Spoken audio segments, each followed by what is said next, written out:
Doctor BR Ambedkar Konaseema జిల్లా ముమ్మడివరం నియోజకవర్గం కాట్రేనుకోన నవభారత్ గ్రామీణ అభివృద్ధి చారిటబుల్ ట్రస్ట్ ఆధ్వర్యంలో శ్రీ సావిత్రిబాయి పులే వర్ధంతి నివాళులర్పించిన అంగడి రేవతి, పిల్లలకు పుస్తకాలు, పెన్సిళ్లు, ప్లాంగిస్ పంపిణీ చేసిన రేవతి.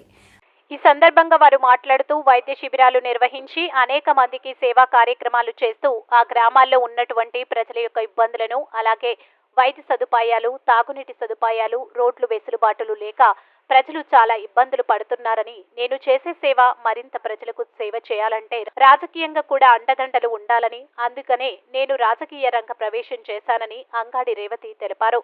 పార్టీలు నన్ను గుర్తించి, నా సేవలను గుర్తించి పార్టీ పరంగా టికెట్ ఇచ్చినా పోటీ చేస్తారని, టికెట్ రాకపోయినా స్వతంత్ర అభ్యర్థిగా పోటీ చేసి సేవలు కొనసాగించాలని దృక్పథంతో ఈ రాజకీయ రంగ ప్రవేశం చేశారని, ఎంతటి ఒత్తిడిలు ఎదురైనా ఎదిరించి నా తండ్రి ఆశయాలను నెరవేర్చేందుకు ప్రతి ఒక్కరికి సేవా కార్యక్రమాల ద్వారా సేవ చేసేందుకు కృషి చేస్తానని అన్నారు.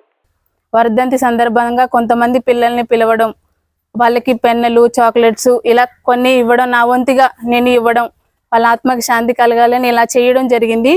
ఇలా ఇంతవరకు నేను నవభారత్ గ్రామీణాభివృద్ధి చారిటబుల్ ట్రస్ట్ ద్వారా చాలా కొన్ని సేవా కార్యక్రమాలు అనేది చేయడం జరిగింది. దానికి ఆదర్శం కొంతమంది సంఘ సంస్కర్తలు, అందులో సావిత్రిబాయి పులే గారు ఒకరు.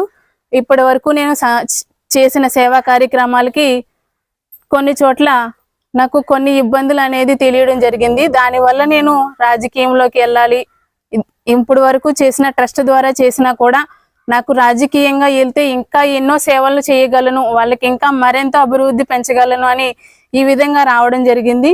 దీనికి మీరందరూ నాకు సపోర్ట్ చేసి, ప్రజలందరూ నాకు అండగా నిలబడి, సపోర్ట్గా నిలబడి ఇంకా ముందుకెళ్ళి దాని ద్వారా నేను ఎన్నో ఇంకా అభివృద్ధి సేవా కార్యక్రమాలు చేసేలా ఉండాలని, మీరందరూ దానికి సహకరించాలని మిమ్మల్ని అందరినీ కోరుకుంటున్నాను.